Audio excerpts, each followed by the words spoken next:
Hello my dear friends.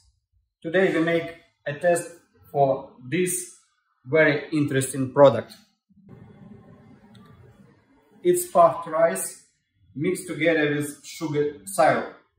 Let's see how our machine MMC 200 makes it. For today's test we use puffed rice and sugar syrup.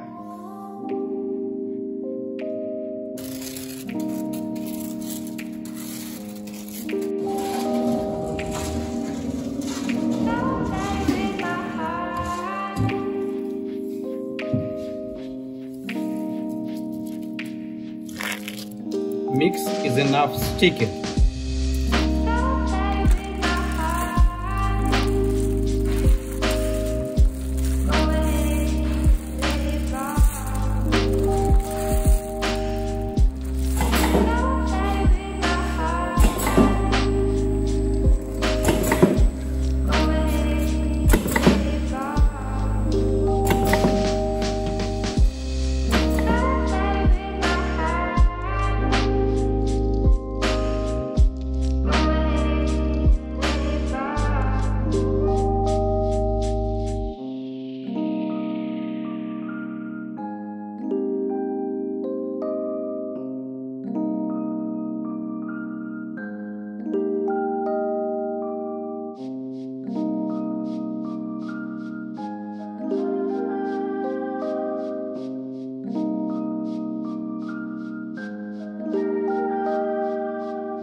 We have got ball diameter 45 millimeters, very big and light product.